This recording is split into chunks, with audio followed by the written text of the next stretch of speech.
Hi friends, welcome to our channel. Kalavari Kodalu Kanaka Mahalakshmi latest ఎపిసోడ్లోకి వెళ్తే లక్ష్మికి విహారి చాలా కృతజ్ఞతలు చెబుతూ ఉంటాడు. ఆఫీసర్స్ అందరూ వెళ్ళిపోయాక ఇక లక్ష్మి గురించి చాలా గొప్పగా మాట్లాడుతూ ఉంటాడు. లక్ష్మి, మా అమ్మ నాకు ఎప్పుడు చెబుతూ ఉండేది నీతిగా ఉండాలి, నిజాయితీగా బ్రతకాలి అని చెప్పి. అప్పుడు మనకి కష్టం వచ్చినప్పుడు ఆ దేవుడు ఏదో ఒక రూపంలో మనకి సహాయం కల్పిస్తాడని, భరోసాగా ఉంటాడని మా అమ్మ నాకు చెబుతూ ఉండేది లక్ష్మి. ఆ రోజు దానికి అర్థం అంత బాగా నాకు తెలియదు, కానీ నేను ఎప్పుడు కూడా నా జీవితంలో నీతిగానే ఉన్నాను, నిజాయితీగానే ఉన్నాను. ఈ కంపెనీని కూడా నేను అలానే నడిపిస్తున్నాను. ఇప్పుడు ఏమైపోతానా అని చాలా భయపడ్డాను లక్ష్మి. ఈ కంపెనీ ఏమైపోతుందో అనుకున్నాను. ఇప్పుడు ఆ దేవుడు నాకు కష్టం వచ్చినప్పుడు సహాయం అందించాడు. ఆ సహాయం ఎవరో కాదు, నువ్వే లక్ష్మి, నువ్వే. నీ వల్ల ఈరోజు ఈ కంపెనీ ఈ స్థితిలో ఉంది అంటే చెప్పచ్చు.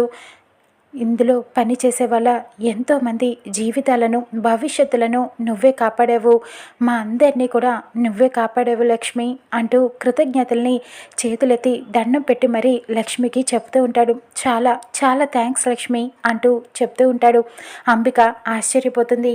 లక్ష్మి అంటుంది, అయ్యో విహారీ గారు, నా వల్ల అయింది నేను చేశానంతే, మీరు దానికి ఇంత కృతజ్ఞతలు చెప్పనవసరం లేదు అని చెప్తూ ఉంటుంది. లేదు లక్ష్మి, ఈ కంపెనీ వెనకాల ఉన్న ఎదుగుదలకి కారణం మా నాన్నగారి ఆశయం.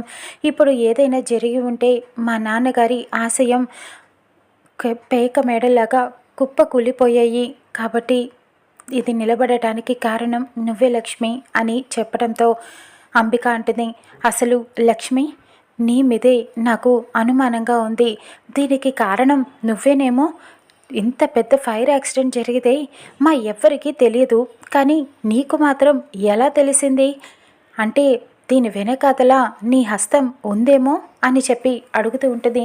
నేనేం చేశానమ్మా, నేనేం చెయ్యలేదు అని లక్ష్మి అంటుంది. మరి నీకు ఎలా తెలుసు ఇక్కడ ఫైర్ యాక్సిడెంట్ జరిగిందని చెప్పి? ఆ ఫైల్స్ని నువ్వెలా దాచిపెట్టావు అని అనుమానంగా అడుగుతూ ఉంటుంది. చెప్పు లక్ష్మి, ఎలా తెలిసింది నీకు అని అడుగుతూ ఉంటాడు విహారీ కూడా. నేను నిన్న పూలదండలు రాలేదు, నేను స్కూటీ మీద బయలుదేరి పూలదండల కోసం తీసుకొద్దామని ఇటువైపు వస్తూ ఉండగా బయట సెక్యూరిటీ గార్డ్ కూడా కనిపించలేదు.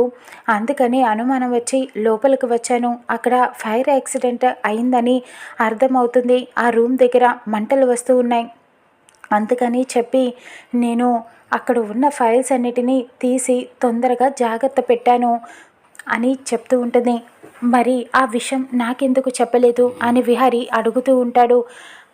అంటే మీరు పూజలో ఉన్నారు, పెళ్లి హడావిల్లో, అందుకనే మీరు టెన్షన్ పడతారని చెప్పలేదు విహారీ గారు. తర్వాత చెప్దాంలే అనుకున్నాను, కానీ నేను మార్కెట్ నుంచి వచ్చేటప్పటికి ఇలాగా జరుగుతుందని నేను అనుకోలేదు. ఇంటికి వెళ్ళటంతో ఇక్కడ జరుగుతుంది, ఇలాగా ఆఫీసర్స్ వచ్చారని తెలిసి ఇక్కడికి వచ్చాను కంగారు పడుతూ, అందుకే ఇలా జరిగింది అని చెప్తూ ఉంటుంది. లక్ష్మి, నువ్వేం టెన్షన్ అవ్వకు, నిన్ను ఎవరు అనుమానించట్లేదు. అత్త, నువ్వు ఏంటి లక్ష్మిని అనుమానిస్తున్నావు అని అడుగుతూ ఉంటాడు. ఇకప్పుడు అంబిక అనుకుంటుంది, లక్ష్మి ఇంత జరిగినా నా పేరు ఎందుకు బయట పెట్టలేదు? కానీ తన మంచితనమే ఈరోజు నన్ను కాపాడింది. కానీ ఆ మంచితనం వల్లే లక్ష్మి ఏదో ఒకరోజు చాలా ఇబ్బందులు పడుతుంది. ఏదైతేనే నా పేరు బయటికి రాలేదు, అదే నాకు చాలు అని చెప్పి ఆలోచిస్తూ ఉంటుంది. ఇంతలో దామోదర్ ఆఫీస్కి వస్తాడు.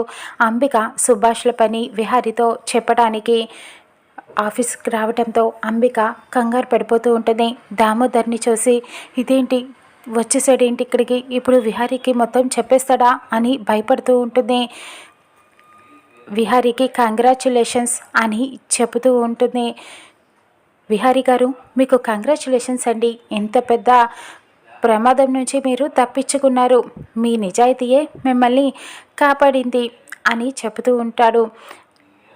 ఓకే అని విహారీ చెప్పడంతో, మీ ఆఫీస్లో కానీ నాకు మాత్రం అన్యాయం జరుగుతోంది, మీరు దాని గురించి పట్టించుకోరా అని అడుగుతూ ఉంటాడు. మా ఆఫీస్లో మీకు అన్యాయం జరుగుతుందా, ఏంటది అని విహారీ అడగటంతో, అంబిక గారు నా దగ్గర 100 కోట్లు తీసుకున్నారు, గవర్నమెంట్ ప్రాజెక్ట్స్ ఇప్పిస్తానని చెప్పి ప్రాజెక్టులు ఇప్పిస్తానని, కానీ ప్రాజెక్టులు ఇవ్వట్లేదు, ఆ డబ్బుని తిరిగి ఇవ్వట్లేదు, దీని సంగతి ఏం చేస్తారు అని అడుగుతూ ఉంటాడు. విహారీ అంబికని ప్రశ్నిస్తూ ఉంటాడు. ఏంటత్తా ఇదంతా అని చెప్పి అడుగుతూ ఉంటాడు. అంటే అది అని చెప్పడంతో దామోదర్ అంటాడు, మీ ఆఫీస్లో ప్రతిదానికి ఫైల్ ఉంటుంది కదా, ఆ ఫైల్స్లో మీరే చూస్తే వివరంగా అంతా తెలుస్తుంది అని చెప్పడంతో విహారీ అక్కడ ఉన్న ఆడిటర్ని పిలిచి దానికి సంబంధించిన ఫైల్ని తెప్పిస్తాడు. ఆ ఫైల్లో మొత్తం ఆడిటర్ చూస్తూ ఉండగా అంబిక మరో కొత్త ప్లాన్ వేస్తుంది. ఆడిటర్ దగ్గర నుంచి ఆ ఫైల్ని తీసుకుని సుభాష్ మీదకి విసిరేస్తుంది. ఇక సుభాష్ మీదకి మొత్తం నెట్టేస్తూ ఉంటుంది. సుభాష్ ఇదంతా నీ వల్లే జరిగింది అని అనటంతో ఏంటత్తా ఏమైంది అని చెప్పి అడుగుతూ ఉంటాడు విహారీ. సుభాష్ నాకు ఎంతో మంచి స్నేహితుడు, తెలిసిన వాడని ఉద్యోగం ఇచ్చాను, హెల్ప్ చేశాను, కానీ ఇంత పని చేస్తాడనుకోలేదు.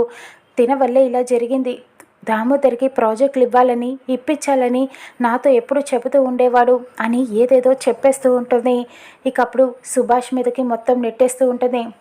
అంబిక గారు అని చెప్పి దామోదర్ అనేలోపే అంబిక అంటుంది, దామోదర్ గారు మీరు సైలెంట్గా ఉంటే, ఏమీ మాట్లాడకుండా ఉంటే మంచిది.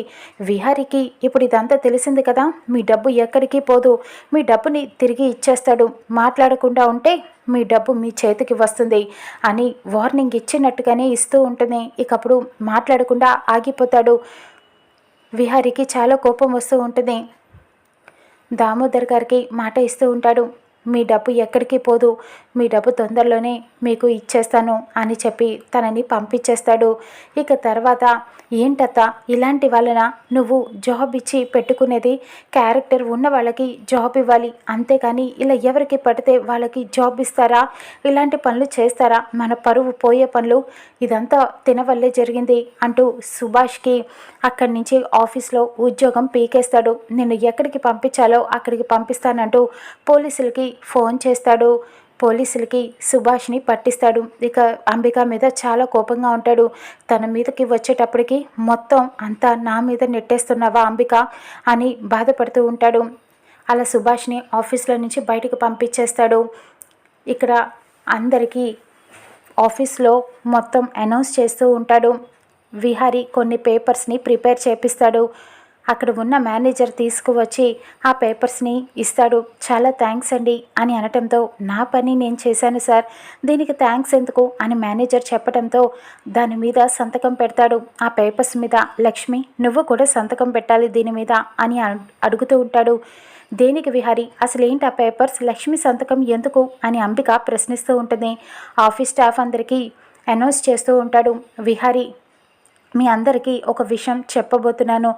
లక్ష్మి నీకు కూడా డౌట్గా ఉందా, ఎందుకు సంతకం పెట్టమన్నాను, నువ్వు ఈ ఆఫీస్లో అపాయింట్మెంట్ లెటర్ ఇస్తున్నా జాయిన్ అవ్వటానికి అని అనటంతో అందరు ఒక్కసారిగా షాక్ అయిపోతారు. నీ టాలెంట్ వంటింటికే పరిమితం అయిపోకూడదు లక్ష్మి, నీకు ఎలాంటి గౌరవం ఇవ్వాలో నేను నీ టాలెంట్ని గుర్తించి ఇస్తున్నాను. నేనేదో నీ మీద ఉన్న సహాయం చేయాలనో జాలి గుణంతోనో ఇవ్వట్లేదు నేను. నువ్వు నాకు చాలా హెల్ప్ చేసావు, కానీ నీకున్న టాలెంట్ని బయట పెట్టాలి, నువ్వు ఈ ఆఫీస్లో జాయిన్ అవ్వు అని అనటంతో ఇక లక్ష్మి ఆలోచిస్తూ ఉంటుంది. అంబిక అడుగుతుంది, విహారీ నువ్వేం చేస్తున్నావో అర్థమవుతుందా, లక్ష్మికి ఉద్యోగమా, తనకు అసలు ఇది ఉందా అర్హత అని ప్రశ్నిస్తూ ఉంటుంది. నువ్వు ఇందాక చూడలేదా అత్త, వాళ్ళు ఆఫీసర్స్ వచ్చినప్పుడు లక్ష్మి టాలెంట్ని మళ్ళీ ఇలా ప్రశ్నిస్తున్నాం అని అడుగుతూ ఉంటాడు. ఇక లక్ష్మి సరే అని ఒప్పుకుంటుంది. అపాయింట్మెంట్ లెటర్ మీద సంతకం పెడుతుంది. ఆ పేపర్స్ అపాయింట్మెంట్ లెటర్ని లక్ష్మికి ఇచ్చి welcome to Vihari constructions, congratulations అని చెబుతూ ఉంటాడు విహారీ లక్ష్మికి. లక్ష్మి చాలా హ్యాపీగా ఫీల్ అవుతూ ఉంటుంది. అక్కడ ప్రకాష్ ఏం చేయాలో ఆలోచిస్తూ ఉంటాడు. దుబాయ్ షేక్ ఫోన్ చేసి ఎలాగైనా సరే ఆ పిల్లని నాకు అప్పగించాలి, 2 రోజుల్లో టైం ఇస్తున్నా, లేదంటే నా డబ్బు నాకు తిరిగి ఇవ్వాలని బెదిరిస్తూ ఉంటాడు. ఇక ప్రకాష్ మళ్ళీ విహారీ దగ్గరికి వెళ్ళి బెదిరించడానికి ప్రయత్నిస్తూ ఉంటాడు. ఎలాగో అలాగా ఇస్తాడు ప్రకాష్, ఆ లక్ష్మి కోసమైనా ఇస్తాడు డబ్బుని అని చెప్పి బ్లాక్మెయిల్ చేయడానికి రెడీ అవుతూ ఉంటాడు.